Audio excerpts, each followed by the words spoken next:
तीसरा चैप्टर लेते हैं, दो चर वाले रैखिक समीकरण युग्म। तो यहां पर देखिए समीकरण निकाय a1x धन b1y धन c1 बराबर 0 तथा a2x धन b2y धन c2 बराबर 0 का एक अद्वितीय हल होगा यदि, एक अद्वितीय हल कब होगा, जब a1 बटे a2 बराबर नहीं होगा किसके, b1 बटे b2 के।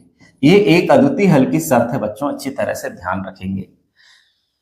कोई भी हल नहीं होगा यदि, कोई भी हल नहीं होगा जब a1 बटे a2 तो बराबर हो जाएगा b1 बटे b2 के, परंतु c1 बटे c2 इनके बराबर नहीं होगा।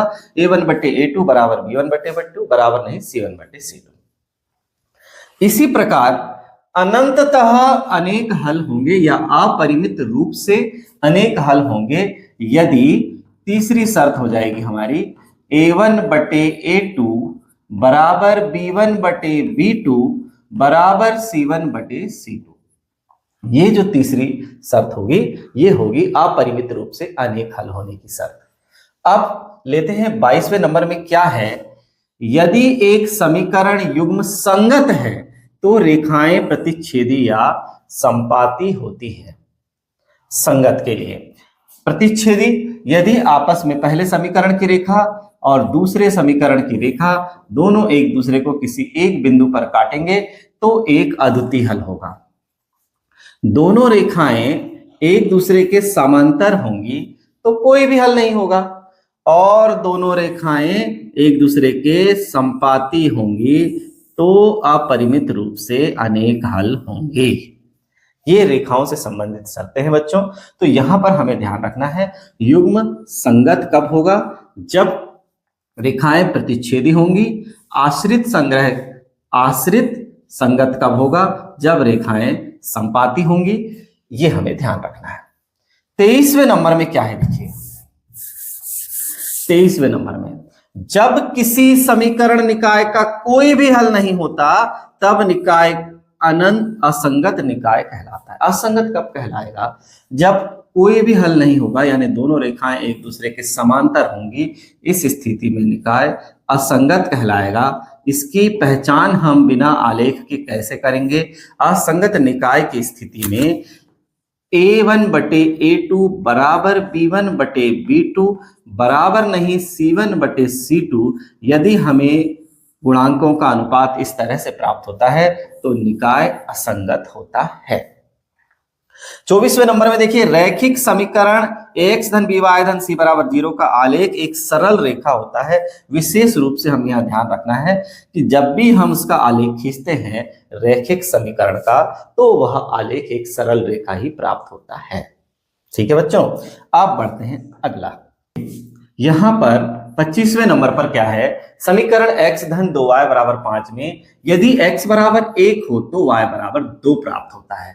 कैसे होता है, तो चलिए हम मान रखते हैं यहां पर हमें x के स्थान पर क्या रख देना है, 1 धन 2y बराबर 5, तो 1 का पक्षांतर कर देंगे तो 2y बराबर हो जाएगा 5 ऋण 1 और y बराबर हमें प्राप्त हो जाएगा 4 बटे 2। तो y का मान क्या प्राप्त होगा, 2 प्राप्त होगा। बिल्कुल सही है। इस तरह से यहां पर हमें x या y में से किसी एक मान को दे दिया जाएगा और दूसरा मान ज्ञात करने को बोला जाएगा, जो कि बहुत आसान है बच्चों, ऐसा हम कर सकते हैं। 26वें नंबर का वन लाइनर है, यदि समीकरण निकाय के अनंततः अनेक हल हो तो रेखाएं संपाती होती हैं। पहले भी ये बात हम कर चुके हैं, रेखाएं संपाती होती अनंत हल की स्थिति में। 27वें नंबर पर देखिए 2x धन y बराबर k में यदि x बराबर 2 और y बराबर 1 रखें तो k का मान 5 प्राप्त होता है। रख के देख लेते हैं। यहां पर हम क्या कर लेते हैं, 2x धन y बराबर k में हमें x बराबर क्या रखना है, 2, x बराबर रख देंगे 2 और y बराबर क्या रखना है, धन y बराबर 1। तो k का मान क्या प्राप्त होगा, हमें देख लीजिए, k बराबर 2 दूनी 4 और 1 5 प्राप्त होगा बच्चों। k का मान क्या प्राप्त होगा, 5 प्राप्त होगा। अब नेक्स्ट लेते हैं।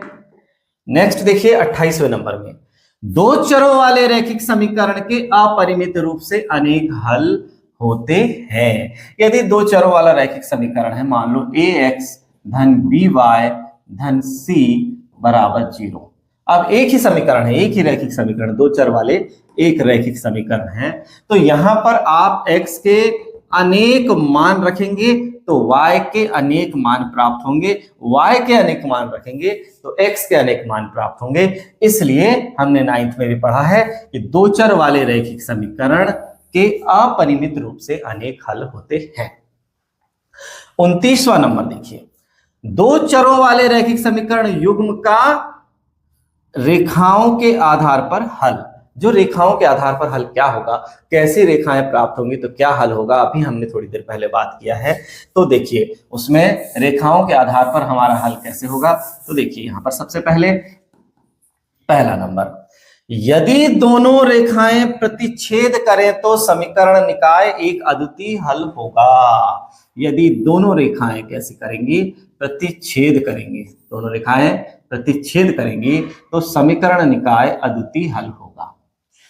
दूसरी स्थिति क्या है, यदि दोनों रेखाएं समांतर हो तो समीकरण निकाय का कोई भी हल नहीं होगा। मतलब पहली रेखा गुजरी और फिर दूसरी रेखा गुजरी, कहीं भी एक दूसरे को नहीं मिल रही हैं, इसका मतलब इनका कोई हल नहीं है, इनका कोई हल नहीं निकला। जब दोनों रेखाएं एक दूसरे के समांतर हैं तो समीकरण निकाय का कोई भी हल नहीं होगा। तीसरी स्थिति देखिए, यदि दोनों रेखाएं संपाती हों तो समीकरण निकाय के अनंततः अनेक हल होंगे। ये पहली रेखा गुजरी और उसी के पीछे से, उसी के ऊपर से दूसरी रेखा गुजरी, यानी दोनों रेखाएं संपाती हैं, तो हम कहेंगे समीकरण निकाय के अनंततः अनेक हल होते हैं या अपरिमित रूप से अनेक हल होते हैं। फिर तीसरा देखिए, y बराबर mx धन 3 में यदि x बराबर ऋण 2 और y बराबर 5 हो तो m का मान क्या होगा, m का मान ऋण 1 होगा। कैसे होगा देखिए, ये हमारे पास है y बराबर mx धन 3 में x का मान ऋण 2, x का मान कितना, ऋण 2, और y का मान 5 और 3 के स्थान पर 3 रख देंगे तो यहां पर क्या आ जाएगा, 3 का पक्षांतर इधर कर देंगे, 5 ऋण 3 बराबर ऋण 2m।